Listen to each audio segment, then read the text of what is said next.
views and opinions expressed on My Story, Living with Lupus podcast represents each person's individual experience. By listening to this podcast or reading our blog, you agree not to use this podcast or blog as medical advice to treat any medical condition in either yourself or others. As always, consult your own physician for any medical issues that you may be having. My Story Living with Lupus podcast is officially trademarked, all rights reserved.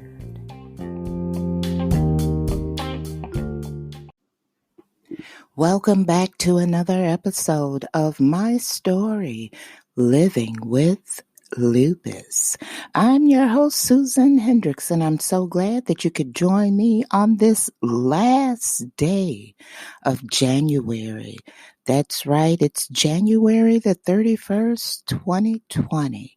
Today we'll be talking about the endocrine system. Do you know what it is? And how lupus affects the endocrine system, or how hormones affect lupus treatment. So, you know what I want you to do. That's right. Go grab your cup of coffee, your cup of tea. And to those who are listening late at night, now you know I appreciate you. So grab your favorite glass of wine and come on and join the conversation right here on My Story, Living with Lupus.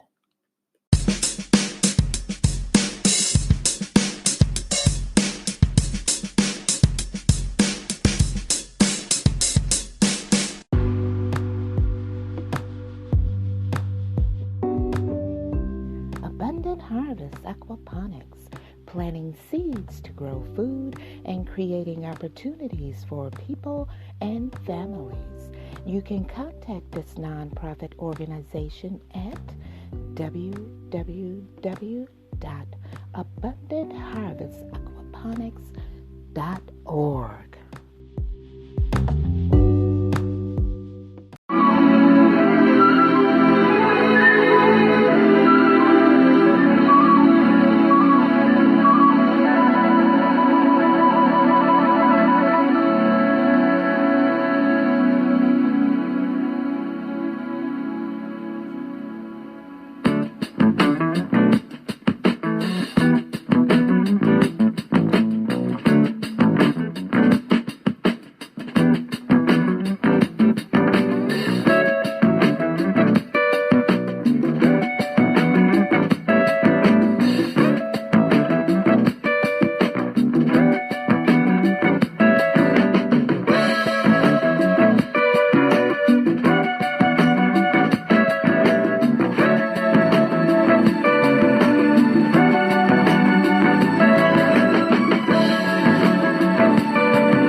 Welcome back. Now, to fully understand the endocrine system, you have to know what it involves and what does it really mean. Well, I'm going to break it down to you. The word endocrine is derived from the Greek words endo and krinos, which means to secrete within. This is fitting because the endocrine system is made up of the thyroid gland, parathyroid glands. Now, how many of you knew that you had a parathyroid gland? Adrenal glands, pituitary gland, pineal gland, pancreas, ovaries, and testicles.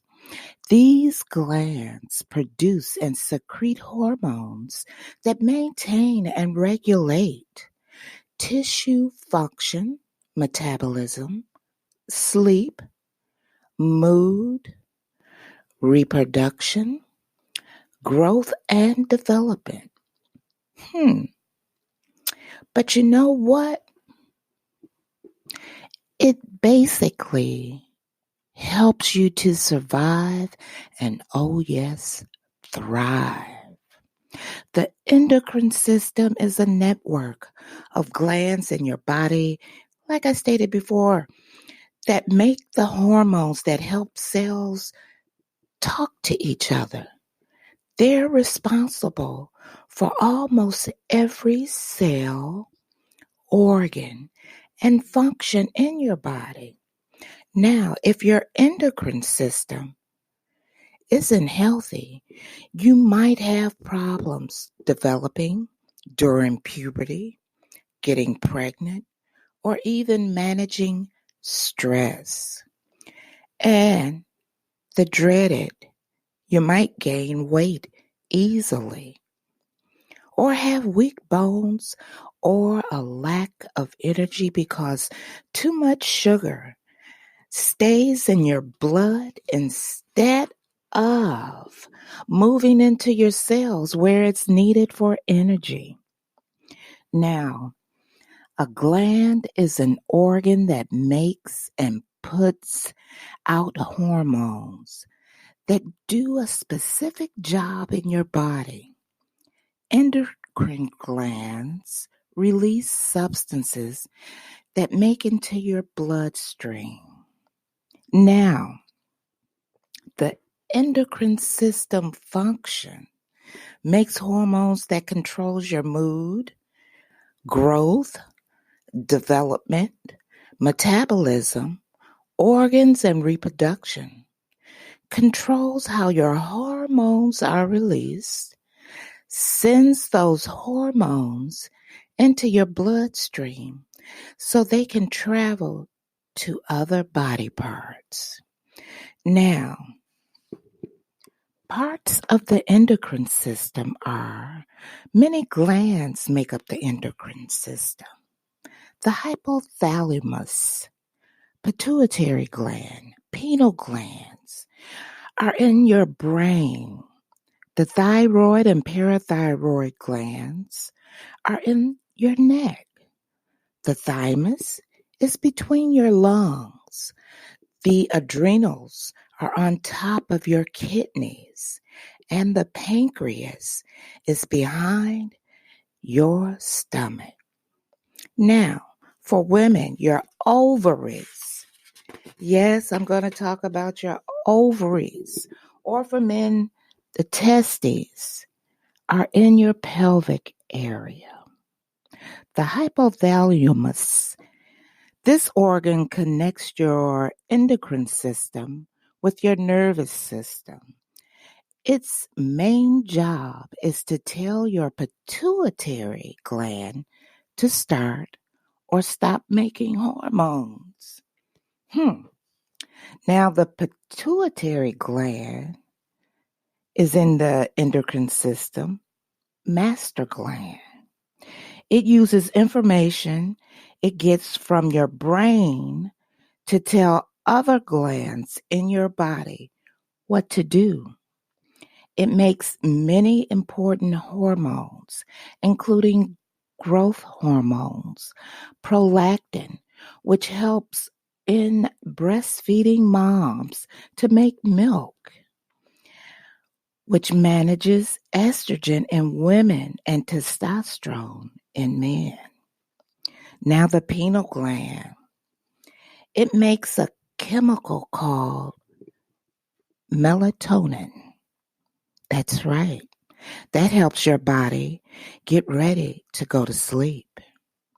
The thyroid gland, you remember where that's at? The neck. This gland makes thyroid hormones, which controls your metabolism. If this gland doesn't make enough, a condition called hypothyroidism, that's hypothyroidism. Everything's happening more slowly. Your heart rate might be slow. You could get constipated, and you might gain weight if it makes too much. Hyper, that's hyperthyroidism, hyperthyroidism means everything is speeding up. Your heart might race. You could have diarrhea, and you might lose weight without even trying. The parathyroid, which I asked this question on social media, how many knew about the parathyroid? And surprisingly, enough people did not know about the parathyroid. Now, the parathyroid is a set of 4 small glands behind your thyroid. They play a role in bone health. The glands control your levels of calcium and phosphorus. When we come back, I'll break it down to you even more, and then we'll get into how hormones affect lupus treatment. So stay with me.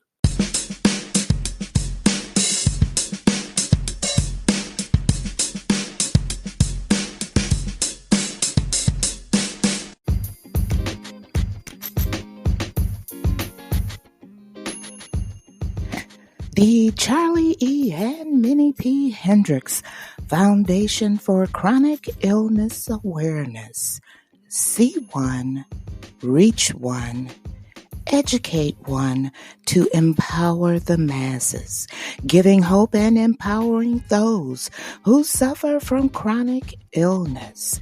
You can reach the foundation at 313-303-9217 or visit their website at https://cemphfoundation.com. This is a 501c3 organization. No one should live in lack.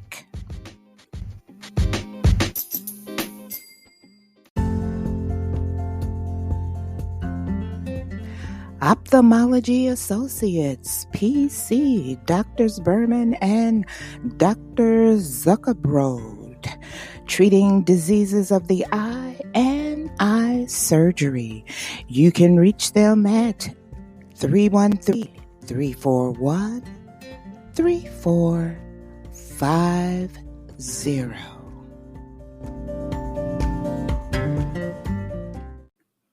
Welcome back. We're going to continue on breaking down the endocrine system. Now we're on the thymus gland, which makes white blood cells called T lymphocytes that fight infection and are crucial as a child's immune system develops. The thymus starts to shrink after puberty. Adrenals, best known for making the fight or flight hormone adrenaline, also called epinephrine. These two glands also make hormones called corticosteroids. They affect your metabolism and sexual function, among other things. Now we're down to the pancreas. This organ is part of both your digestive and endocrine systems. It makes digestive enzymes that break down food. It also makes the hormones insulin and glucagon. These ensure you have the right amount of sugar in your bloodstream and your cells. If you don't make insulin, which is the case for people with type 1 diabetes, your sugar levels can get dangerously high. In type 2 diabetes, the pancreas usually makes some insulin, but not enough. Now, ovaries in women, these organs make estrogen and progesterone. These hormones help develop breasts at puberty, regulate the menstrual cycle, and support a pregnancy. And for men, the testes. The testes make testosterone. It helps them grow facial and body hair at puberty. It also tells the penis to grow larger and plays a role in making sperm. Now we're to the topic: how hormones affect lupus treatment or vice versa. Now, the epidemiology of it all is lupus is the third most common ARD. Its incidence rates vary with a worldwide annual incidence from 1.8 to 7.6 cases per 100,000. Current studies suggest the incidence may be increasing. Differences in prevalence rates occur among people of the same race in different geographical location. African Americans, African Caribbean women have a higher rate of SLE, followed by Asians, then Caucasians.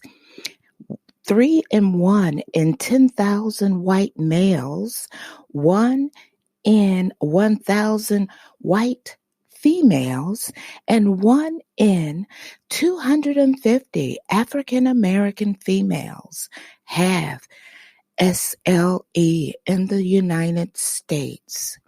Now, previous studies reported low rates of SLE in Africa, but paradoxically, high rates among Black women in America, the Caribbean, and Europe, suggesting the importance of environmental influences. However, that may not necessarily be the case, and the apparent lower rate in Africa may be due to underreporting. Clinical features: how lupus affects the body. There is a wide spectrum of clinical features, and patients are highly variable in their disease manifestations. Almost every organ in the body can be affected, from the skin to the central nervous system. It is important to recognize differences between active, ongoing disease activity and organ damage. Now, approximately 1/3 of patients develop other autoimmune diseases, notably autoimmune thyroid disease, Sjogren's syndrome, and antiphospholipid syndrome.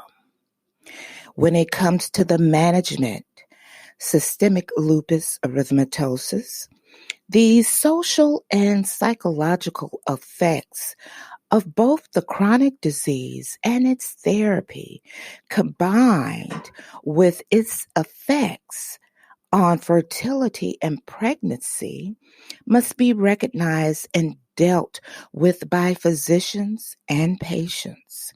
Some general advice needs to be given to patients, such as appropriate rest and avoiding excess stress.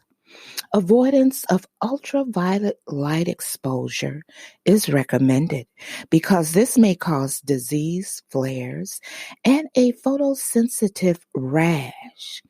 Now, a diet low in saturated fats and high in fish oils and avoidance of both smoking and estrogen-containing contraceptive pills are advised.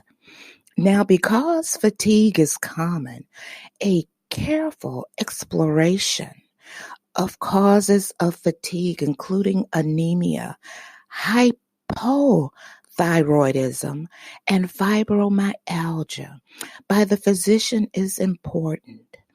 Vitamin D supplementation may have benefits in the treatment of patients who are deficient. Pharmacological therapy is directed at non-organ threatening disease, organ-specific measures, and therapies. Patients with SLE are treated with 4 main groups of drugs, often in combination. Non-steroidal anti-inflammatory drugs known as NSAIDs and antimalarials, corticosteroids, and cytotoxic drugs. Now, complications of therapy include osteoporosis, hypertension, and metabolic syndrome. Estrogen and SLE.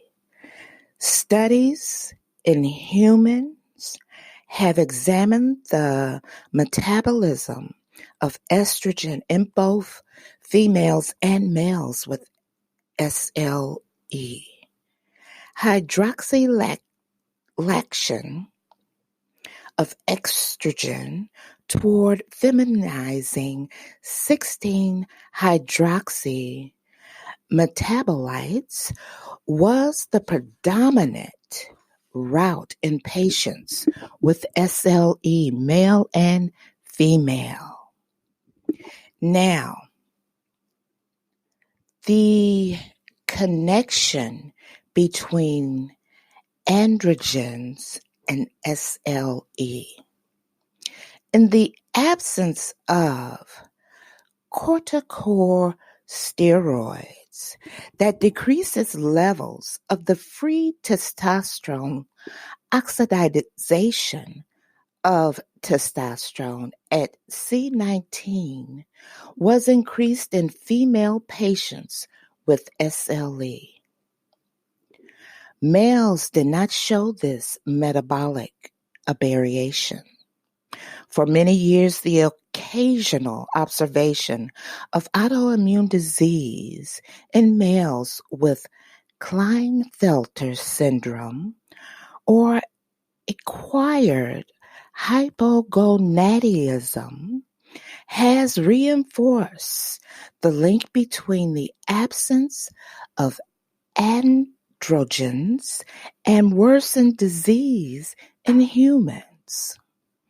Now, when it comes to the impact of steroid hormones on immunity, The immune system provides a strong defense against internal and external threats.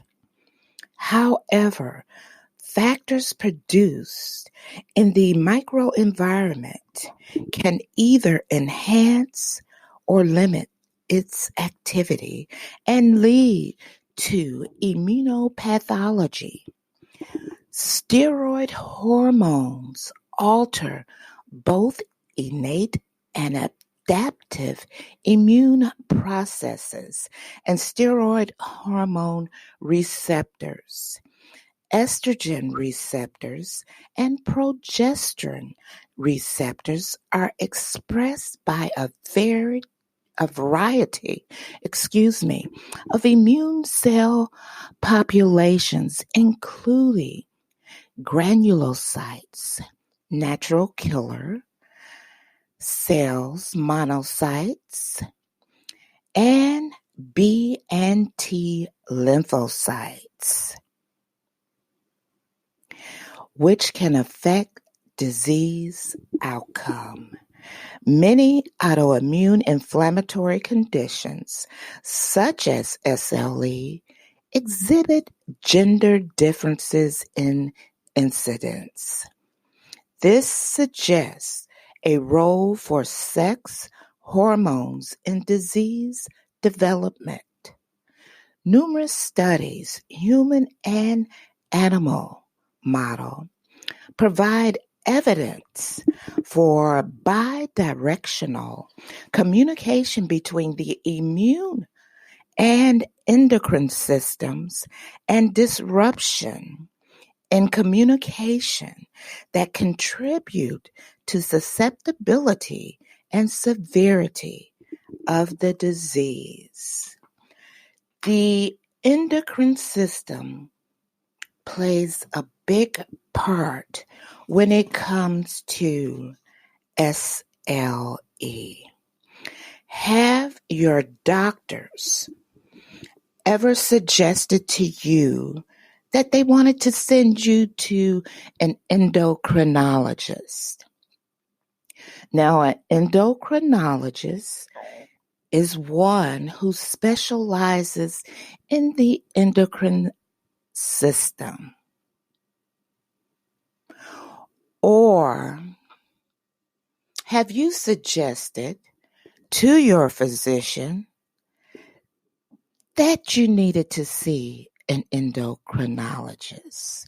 You see, when you're dealing with such an illness as lupus, as I stated before in previous podcasts, it is more to this illness than what is being put out there over the internet. Have you ran across any information in your research on the effects that lupus can cause to the endocrine system? Just like lupus causes damage to the internal organs, it also causes inflammation or damage to your endocrine system. So instead of trying medication from medication to medication to control the symptoms of this disease, because we all know there is no cure for lupus. They only control the symptoms of the disease. And when I say control, I mean your doctor will prescribe you medications to quiet the effects of the flares in most cases.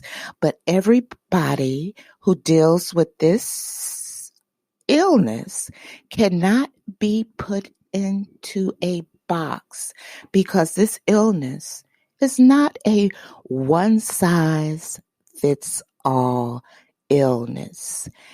Each person experiences different symptoms at different times. No one individual or two individuals are alike. So, your endocrine system plays a tremendous role when dealing with this illness and how it affects the treatment of this illness. You see, if you have ever been on prednisone, using this as an example, this medication belongs to a group of drugs called corticosteroids and is often used to treat lupus, arthritis, and lung issues and other issues. It can be a life-saving drug, but it can also affect the organs that make up the endocrine system, especially the adrenal glands. Taking prednisone long-term can suppress the function of the adrenal glands and reduce the natural level of cortisol that the body makes.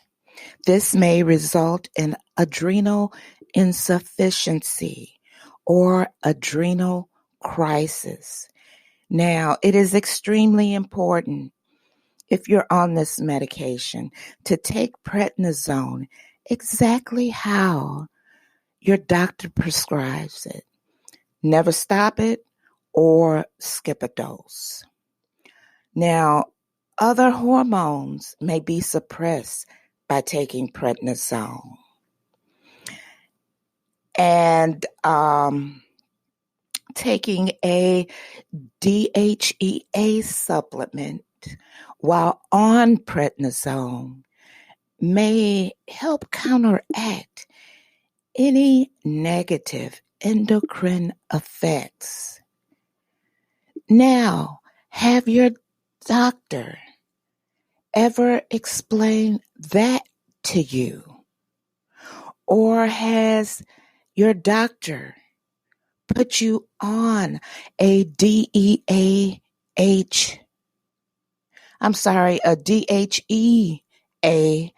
supplement while on prednisone to counteract any negative endocrine effects? See, most people don't know this.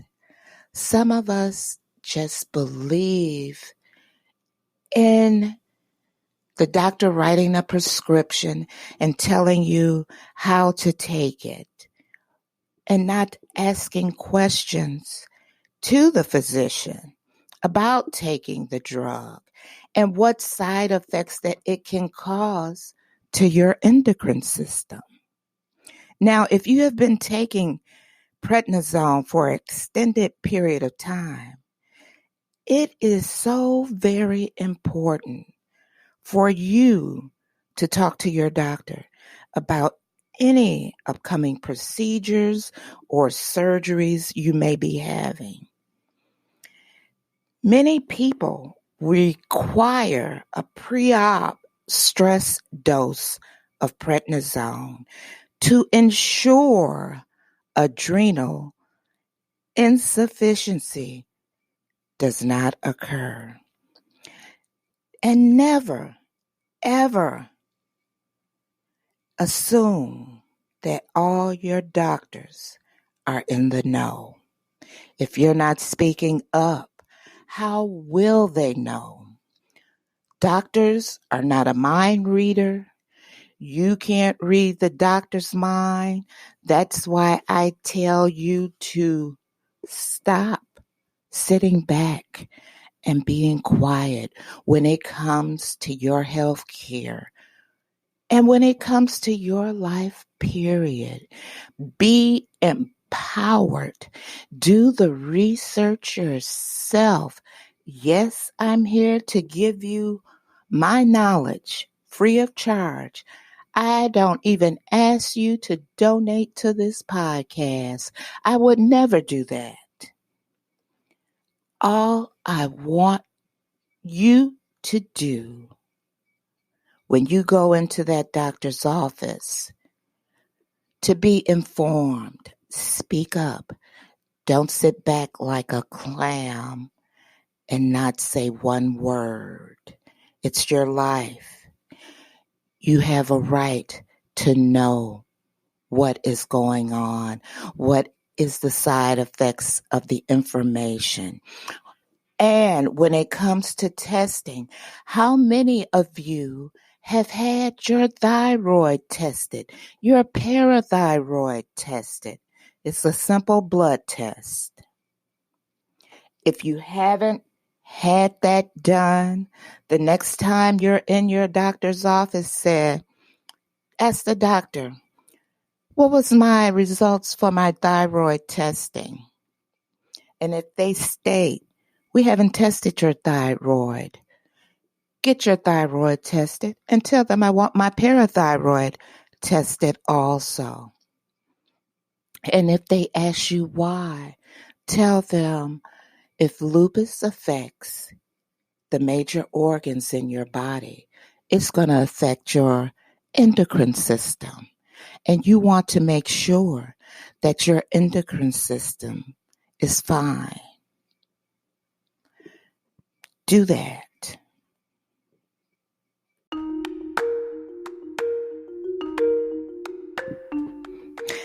Well, it's that time. I hope that you found this episode of my story, Living with Lupus, informative.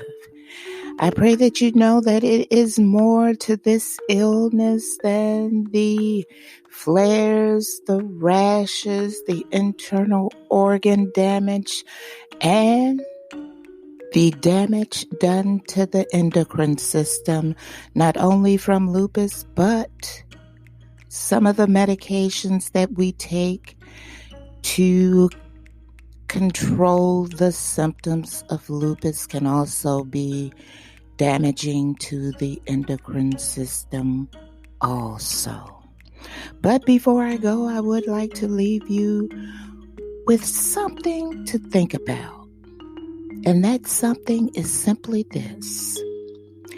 I cannot force anyone to hear a message that they are not ready to receive.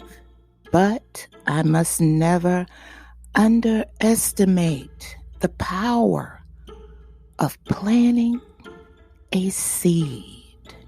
You see, I simply look at it like this. If I reach one, if I educate one, then that one person can go out and educate the masses. My job of doing what I'm doing is not in vain. I wish you a most pleasant, peaceful, and enjoyable weekend. I am Susan Hendricks, your host for my story, Living with Lupus. I'll see you next week. Enjoy and be empowered.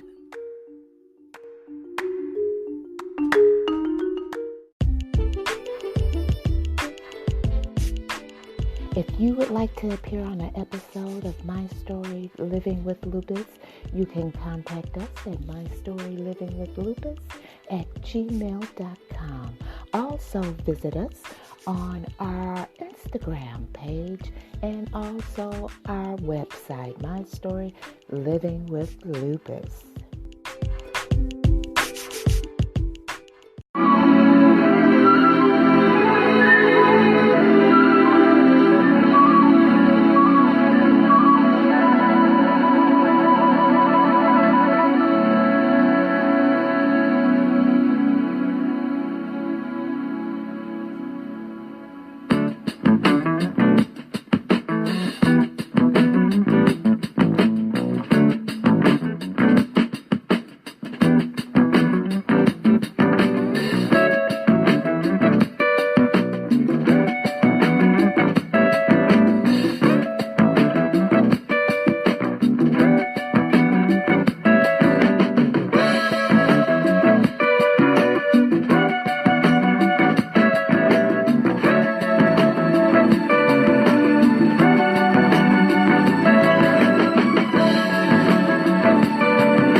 views and opinions expressed on My Story, Living with Lupus podcast represents each person's individual experience. By listening to this podcast or reading our blog, you agree not to use this podcast or blog as medical advice to treat any medical condition in either yourself or others. As always, consult your own physician for any medical issues that you may be having. My Story Living with Lupus podcast is officially trademarked, all rights reserved. The podcast you just heard was made using Anchor. Ever thought about making your own podcast? Anchor makes it really easy for anyone to get started. It's a one-stop shop for recording, hosting, and distributing podcasts. Best of all, it's 100% free. Sign up now at anchor.fm/new. That's anchor.fm/new to get started.